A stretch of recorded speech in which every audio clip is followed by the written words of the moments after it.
All right, let's jump right into this explainer. When we look back at major historical figures, it's so easy to just see them as these static icons, frozen in time in the moments they're most famous for.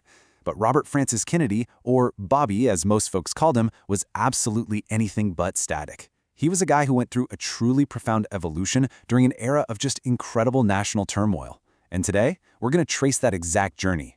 We're looking at how a tough-as-nails conservative investigator essentially morphed into one of the most prominent liberal champions of civil rights in modern American history, right up until his tragic end. Because, well, long before he became this liberal icon who quoted Greek poetry to healing crowds, his early career was defined by a visceral, incredibly high-stakes battle against organized crime. An aide to his brother, President John F. Kennedy, actually described it as a blood feud driven by hatred on both sides. And that's exactly what it was.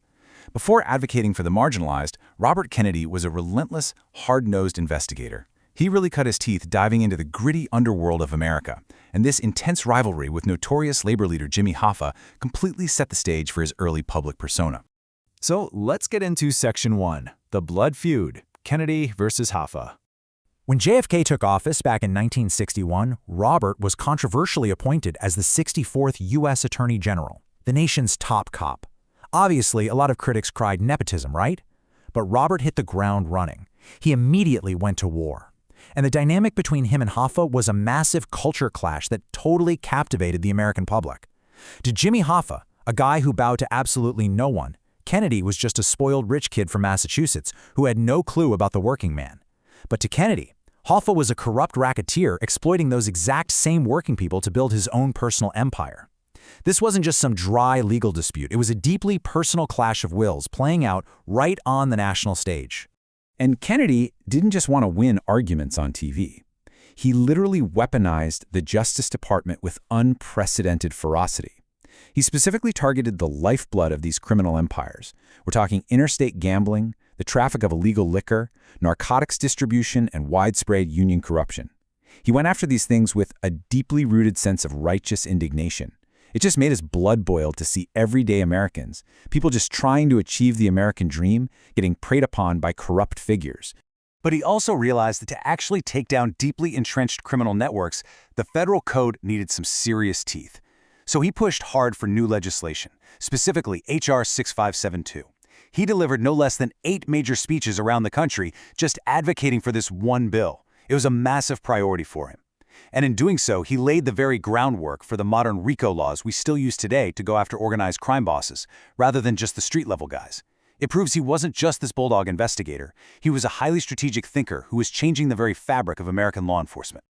Moving right along to Section 2, Champion of Civil Rights, a tragic catalyst. Now, initially, the Kennedy White House had been pretty hesitant on civil rights, but the heartbreaking assassination of his brother, JFK, in November 1963 changed absolutely everything. This single, devastating event acted as the ultimate catalyst for Robert. It stripped away his previous political identity. It just broke him down. And in that incredibly painful process, it drew out a fierce, deeply personal commitment to the underclass. Having felt the pain of losing everything, he started looking at the world completely differently. He developed a profound empathy for those who were marginalized, suffering and fighting for their own basic human dignity. And his evolution was incredibly rapid. After staying on in the Johnson administration for a few months following his brother's death, he ran for the Senate in 1964 and won. By the time he actually took office as U.S. Senator from New York in January 1965, he was a completely changed man. He wasn't just the president's brother or the nation's top cop anymore. He was a political force in his own right, actively seeking out the dispossessed. Whether we're talking about farm workers in California being organized by Cesar Chavez or the poorest communities in the Mississippi Delta. Which brings us to Section 3, A Ripple of Hope, South Africa, 1966. As a senator, his vision really started to expand globally.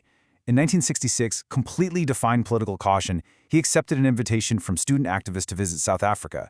And remember, this was at the absolute height of apartheid. He was invited by the National Union of South African Students to speak at their Day of Reaffirmation of Academic and Human Freedom. It was an intensely controversial trip. The South African government didn't even really want to let him in, and prominent conservative voices back home in the U.S., like the publisher William Loeb III, denounced the visit, literally comparing it to letting a viper into one's bed. But Kennedy went anyway, and his words there inspired countless anti-apartheid activists, including a young imprisoned Nelson Mandela. You can hear how his rhetoric had entirely evolved from the aggressive, hard-charging tone of his mob-busting days. In what we now call the Ripple of Hope speech, he delivered this incredibly unifying, poetic call for global justice. He spoke about his desire to tame the savageness of man and make gentle the life of this world.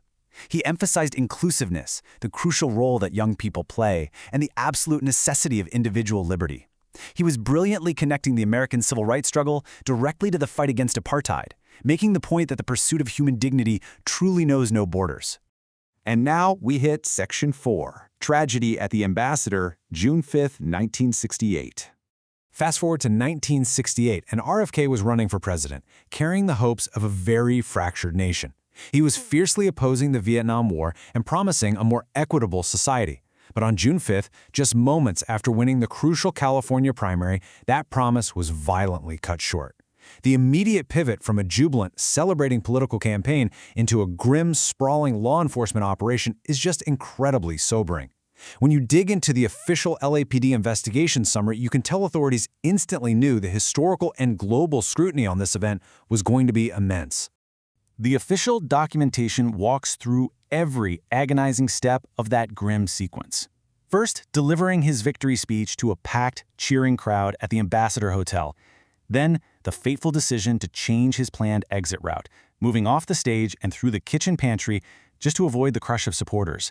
And finally, the shooting itself, a moment that altered the course of American history in a matter of seconds.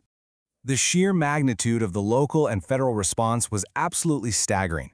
Within the LAPD Detective Bureau, they created a specialized unit called Special Unit Senator, specifically for this case. Their objective was absolute, airtight documentation, locating every single witness, recording every background, leaving no stone unturned to process the assassination, secure the capture of Sirhan Sirhan, and aggressively head off any wild public speculation.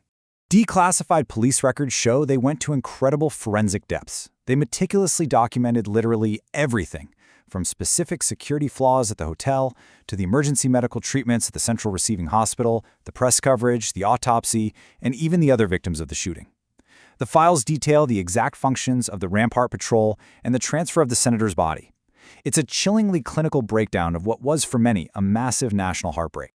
Finally, we reach Section 5. An enduring legacy.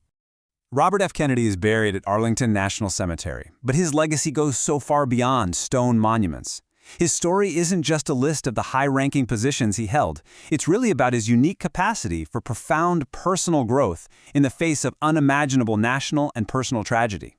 He evolved from a man who viewed the world through the rigid black-and-white lens of a prosecutor fighting the mob into a statesman who deeply understood the gray, complex nuances of poverty, discrimination, and systemic injustice. He proved that it's possible for leaders to change, to really listen to the youth, and to pivot their immense power toward helping the most vulnerable among us. So I want to leave you with this question to ponder. How does Robert F. Kennedy's transformation into a voice for the underclass continue to ripple through American politics today? Because understanding his evolution actually helps us measure the true weight of that ripple of hope he released into the world. When you look at modern political movements, human rights advocacy, and the ongoing fight for social justice, you can absolutely still feel the echoes of his '68 campaign and his '66 address in South Africa.